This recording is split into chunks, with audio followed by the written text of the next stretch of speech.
So, if you were to look at a map of Europe in, say, 1910, you'd see this massive, sprawling empire right in the middle of everything, Austria-Hungary. On paper, it looked like a real powerhouse. It had a huge army, a vast territory, and a dynasty, the Habsburgs, that had been kicking around for centuries. It was this big, ornate imperial wedding cake of a country. But if you looked a little closer, you'd see that this cake was maybe a bit stale, and the icing was cracking, and some of the layers were actively trying to escape the rest of the cake. This whole enterprise was, to put it mildly, fragile. This peculiar entity was known as the dual monarchy, a political compromise forged in 1867 that essentially created two parallel states, Austria and Hungary, united under a single monarch. This arrangement was designed to appease Hungarian nationalism, but it left a dozen other ethnic groups feeling like guests who weren't just uninvited to the party, but were also expected to do the dishes. We're talking about Czechs, Slovaks, Poles, Ukrainians, Romanians, Serbs, Croats, Slovenes and Italians, all crammed together under one imperial roof. It was less a melting pot and more of a salad bowl where the different ingredients were starting to argue with each other. So, how did this seemingly powerful, centuries-old empire just fall apart? It wasn't one thing. It wasn't just a single gunshot in Sarajevo, though we'll definitely get to that. The collapse of Austria-Hungary was a complex, multi-layered process, a perfect storm of internal rot and external pressure. In this video, we're going to unpack the whole messy, fascinating story. We'll look at the fatal blow of World War I, the simmering ethnic tensions, the broken political system, and the leaders who just couldn't hold it all together. Let's get into it. Alright, let's start with the event that everyone associates with the end of Austria-Hungary, the assassination of Archduke Franz Ferdinand in Sarajevo in June 1914. And yes, this was the spark. It was the geopolitical equivalent of throwing a lit match into a room filled with gasoline, dynamite, and very dry historical documents. The assassination, carried out by a Serbian nationalist, gave the hawks in the Viennese government the excuse they'd been looking for to crush Serbia, which they saw as a major threat to their multi-ethnic empire. They issued an ultimatum they knew Serbia couldn't fully accept, and by the end of July, the continent was at war. But here's the thing about starting a massive, continent-spanning war: you have to be ready to fight it. And Austria-Hungary wasn't. Not really. The Austro-Hungarian army, while enormous on paper, was a reflection of the empire itself, a chaotic jumble of languages, loyalties, and levels of training. Imagine trying to coordinate an offensive when your soldiers speak a dozen different languages and many of them feel more kinship with the people they're supposed to be fighting than with their own officers. The initial campaigns against Serbia and Russia were disastrous, marked by staggering casualties and humiliating defeats. The war immediately exposed the empire's weaknesses for all the world to see.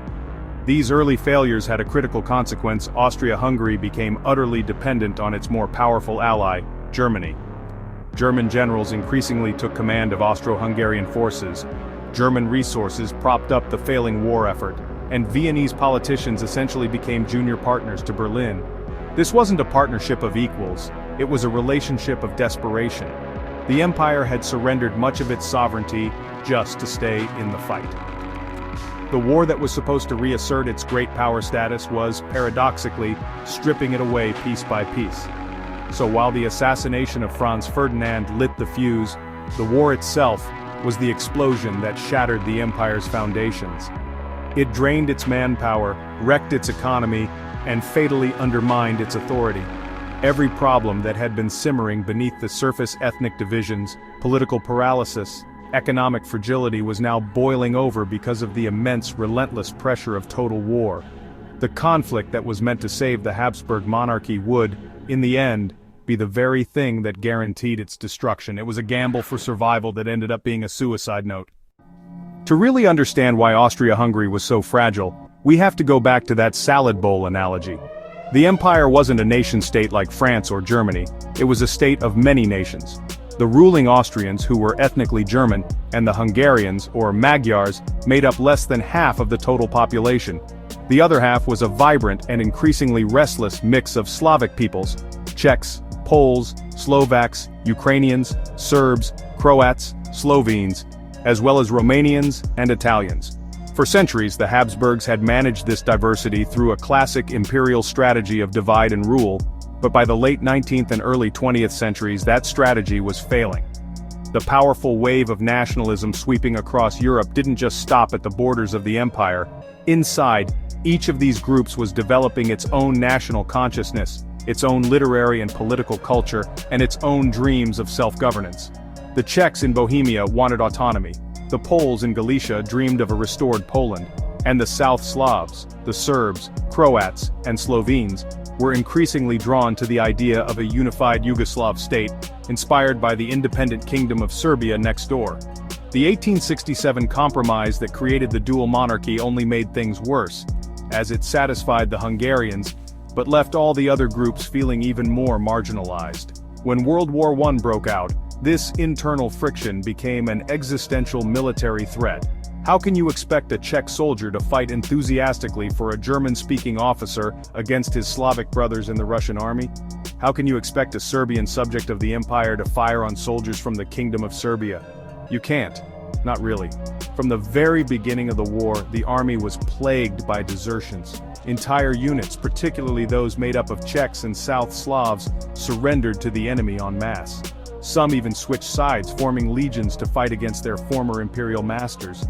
This wasn't just happening on the battlefield. Back home, nationalist politicians who had previously been content to work within the system began to openly call for independence. Leaders like Tomas Masaryk of the Czechs and the Yugoslav Committee went into exile, lobbying the Allied powers to support the breakup of the empire. They argued, quite compellingly, that Austria-Hungary was a prison of nations, and that its peoples deserved the right to determine their own fate. The war gave these nationalist movements the ultimate opportunity to turn their dreams of statehood into a reality, transforming internal political debates into active revolts against the state. A state can survive political turmoil, it can even survive military setbacks, but it cannot survive when its economy completely disintegrates. And by 1917, the Austro-Hungarian economy was in a state of terminal collapse. The war demanded a level of industrial output and logistical coordination that the empire's somewhat antiquated, regionally fragmented economy simply could not handle. Factories that once produced textiles or furniture were converted to produce shells and rifles, but they struggled to get the raw materials they needed, thanks in large part to the Allied naval blockade, which cut off overseas trade. Making matters worse was the catastrophic food situation. The empire had been a major agricultural producer, but the war took millions of farmers off the land and sent them to the front lines. The most fertile agricultural regions, like Galicia, became battlefields.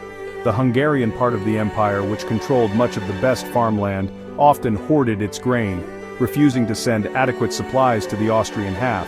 This led to severe food shortages, especially in the cities. Rationing was introduced early on, but the official rations were never enough. People were starving. To pay for the immense cost of the war, the government did what governments with no other options do. It printed money. Lots and lots of money. This led to hyperinflation on a scale that is difficult to comprehend. The currency, the krone, became virtually worthless. A worker's wages might double, but the price of a loaf of bread would increase tenfold. Savings were wiped out overnight. This economic chaos destroyed the middle class and radicalized the urban poor, creating a desperate and angry population with nothing left to lose. The social contract was broken. The government could no longer provide the most basic necessities of life. By the winter of 1917 to 1918, the situation was apocalyptic. There was no food, no fuel for heating, and no end to the war in sight. Strikes and riots became commonplace in Vienna, Budapest, and other industrial centers. People weren't just protesting for political rights anymore. They were rioting for bread. This widespread starvation and economic misery completely eroded any remaining loyalty to the state. Why fight and die for an empire that was literally starving your family to death? The economic collapse wasn't just a symptom of the empire's decline, it was an active agent of its dissolution. So we've seen how the war, nationalism, and economic collapse were tearing the empire apart from the outside and the inside. But to truly understand the fall, we have to look at the political structure itself because it was, in a word, dysfunctional. The whole system was built on a political compromise from 1867 called the Ausgleich, which created the dual monarchy. This essentially split the old Austrian Empire into two halves. The Austrian part, officially called the kingdoms and lands represented in the Imperial Council, and the Kingdom of Hungary. Both had their own parliaments and governments, but they shared a monarch, an army, and a foreign policy. This arrangement was designed to solve one problem, Hungarian nationalism, but it created a dozen more. The system gave immense power to two ethnic groups, the Germans in the Austrian half, and the Magyars in the Hungarian half.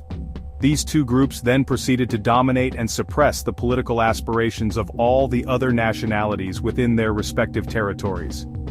In the Austrian parliament, endless squabbling between German, Czech, and Polish deputies often led to complete gridlock, forcing the emperor to rule by emergency decree. The government was weak, unstable, and incapable of passing meaningful reforms. The situation in Hungary was arguably even worse. The Magyar elite was obsessed with maintaining its dominance over the Slovaks, Romanians, Croats, and Serbs who lived within the Kingdom of Hungary. They implemented aggressive Magyarization policies, forcing the Hungarian language in schools and administration and severely restricting the political rights of non-Magyars. This refusal to grant any form of autonomy or cultural rights bred deep resentment and pushed the minority groups toward more radical separatist solutions. The Hungarian leadership's intransigence was a massive contributing factor to the empire's eventual breakup. So you had this incredibly rigid and unbalanced system. The Germans and Hungarians refused to share power, and the emperor, Franz Joseph, was too old and conservative to force the issue. He saw any move toward federalism, giving the Slavs and other groups more autonomy, as a threat to the dynasty itself. This political paralysis meant the empire couldn't adapt to the changing times. It couldn't address the legitimate grievances of its people through reform. When the crisis of World War I hit, the political system didn't just bend, it shattered, because it had no flexibility to begin with.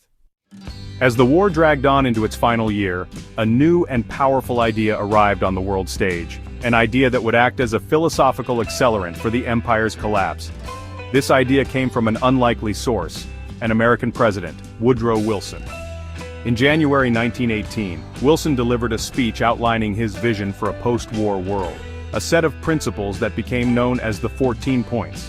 He called for things like open diplomacy, freedom of the seas, and most importantly for our story, the self-determination of peoples. Point 10 of Wilson's speech was a direct shot at Austria-Hungary. It stated, "The peoples of Austria-Hungary, whose place among the nations we wish to see safeguarded and assured, should be accorded the freest opportunity to autonomous development." Now, initially, autonomous development didn't necessarily mean full independence. It could have meant a federalized empire. But that distinction was quickly lost. For the oppressed nationalities of the empire, Wilson's words were a beacon of hope. The most powerful man in the world, the leader of the rising global power, was seemingly endorsing their national aspirations. This had a massive impact. The exiled nationalist leaders like Masaryk for the Czechs and the leaders of the Yugoslav Committee seized on Wilson's rhetoric. They used it to lobby the Allied governments, arguing that their goals were now aligned with the stated war aims of the United States. It gave their movements international legitimacy. Suddenly they weren't just rebels or separatists, they were representatives of oppressed nations striving for a Wilsonian ideal of self-determination. The Allies, seeing the propaganda value and the potential to weaken the Central Powers from within, began to formally recognize these committees as governments in exile. Back inside the empire, Wilson's 14 points were circulated as propaganda, further undermining morale and the legitimacy of the Habsburg government. For a Czech or a Pole or a South Slav, the choice became crystal clear: stick with a collapsing, starving empire that refused them basic rights, or embrace the promise of a new, independent nation-state endorsed by the victorious Allied powers. It wasn't much of a choice. Wilson's ideas provided the final ideological justification for breaking the empire apart. It transformed the war from a conflict between great powers into a crusade for national liberation. An empire in crisis needs strong, decisive, and perhaps even visionary leadership to survive. Austria-Hungary, in its final years, had the exact opposite. For most of its modern existence, the empire was defined by one man, Emperor Franz Joseph I. He had been on the throne since 1848. Think about that.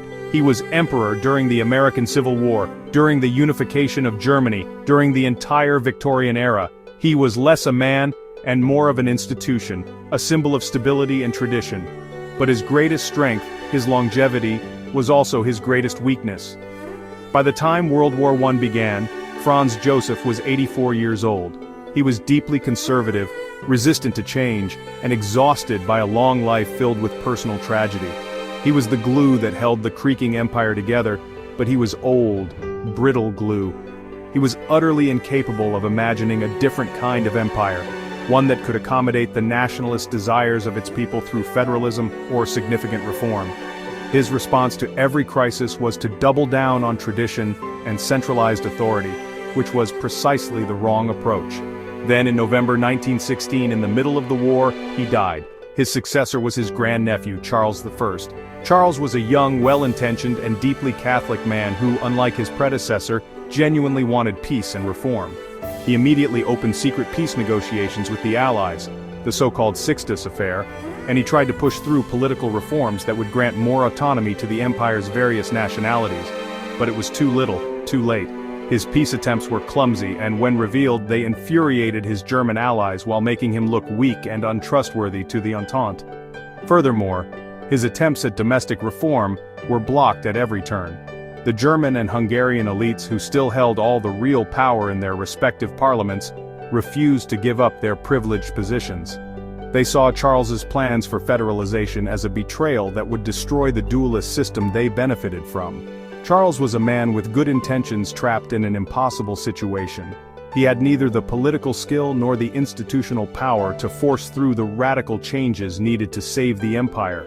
The transfer of power from the unbending traditionalist to the ineffectual reformer created a vacuum of authority right when the empire needed it least. By the autumn of 1918, it was all over. The dam didn't just crack, it burst completely, and the floodwaters of revolution washed the empire away. The final military blows came on the Italian front. After years of brutal static warfare in the Alps, the Austro-Hungarian army, starved, demoralized, and racked by mutinies, launched one last, desperate offensive in June 1918. It failed catastrophically. When the Italians counterattacked in October at the Battle of Vittorio Veneto, the Austro-Hungarian army simply dissolved. Entire units refused to fight, mutinied, or just packed up and started walking home. This military collapse coincided with a complete breakdown of order on the home front. As news of the defeat spread, whatever was left of state authority evaporated. In Prague on October 28, Czech leaders declared the independence of Czechoslovakia. In Zagreb, a national council of Slovenes, Croats, and Serbs declared their intention to form a new South Slav state. In Budapest, a revolution broke out, leading to the declaration of an independent Hungarian republic. In Galicia, Polish leaders moved to join the newly forming state of Poland. It was a chain reaction of national declarations. Emperor Charles, watching from his palace in Vienna, was helpless. He had lost control of his army and his empire. His last-ditch effort was the Volker Manifest, or People's Manifesto, issued on October 16th. In it, he offered to transform the Austrian half of the empire into a federal union of national states. It was the very reform that might have saved the empire a decade or even a year earlier. But now, nobody was listening. The nationalist leaders rejected it outright, seeing it as a desperate trick. Woodrow Wilson himself replied that autonomy was no longer enough. The Czechoslovaks and Yugoslavs deserved full independence. The end came swiftly. On November 11, 1918, the same day the armistice was signed on the Western Front, Emperor Charles I issued a proclamation in which he renounced every participation in the administration of the state in Austria. 2 days later, he did the same for Hungary. He didn't formally abdicate, holding out a sliver of hope that he might one day be recalled, but it was over. The Habsburg dynasty, which had ruled Central Europe for more than 600 years, was finished. The Empire of Austria-Hungary was consigned to the history books, replaced by a patchwork of new, often unstable nation-states. So, as we've seen, the collapse of Austria-Hungary wasn't a simple story with a single cause. It wasn't just the assassination in Sarajevo or the defeat in World War I. It was a death by 1,000 cuts. The empire was an anachronism in an age of nationalism, a political structure built for a previous century that couldn't withstand the pressures of the 20th. Its demise was the result of a toxic, cocktail-deep and unresolved ethnic divisions, a dysfunctional and rigid political system that empowered minorities to suppress other minorities, and a leadership that was either too old to adapt or too weak to enact change. The immense strain of World War I acted as the ultimate catalyst, accelerating all of these pre-existing conditions to their breaking point. The war exposed the military's internal fractures, shattered the economy through starvation and hyperinflation, and provided the international context, thanks to Woodrow Wilson, for the empire's final formal dissolution. It didn't fall because of one fatal blow, but because its very foundations, political, social, economic, and military, had rotted away, and the storm of war simply blew the hollowed-out structure over. The story of Austria-Hungary's fall is a powerful reminder of how complex historical events can be, and how empires can look mighty on the outside while being critically fragile within. Its ghost still haunts Central Europe, in the borders that were drawn, the tensions that remain, and the questions of multi-ethnic identity that are still with us today. Thanks for watching. If you want to explore more of these complex moments in history and understand how our world came to be, make sure to subscribe and hit that notification bell. We'll see you next time.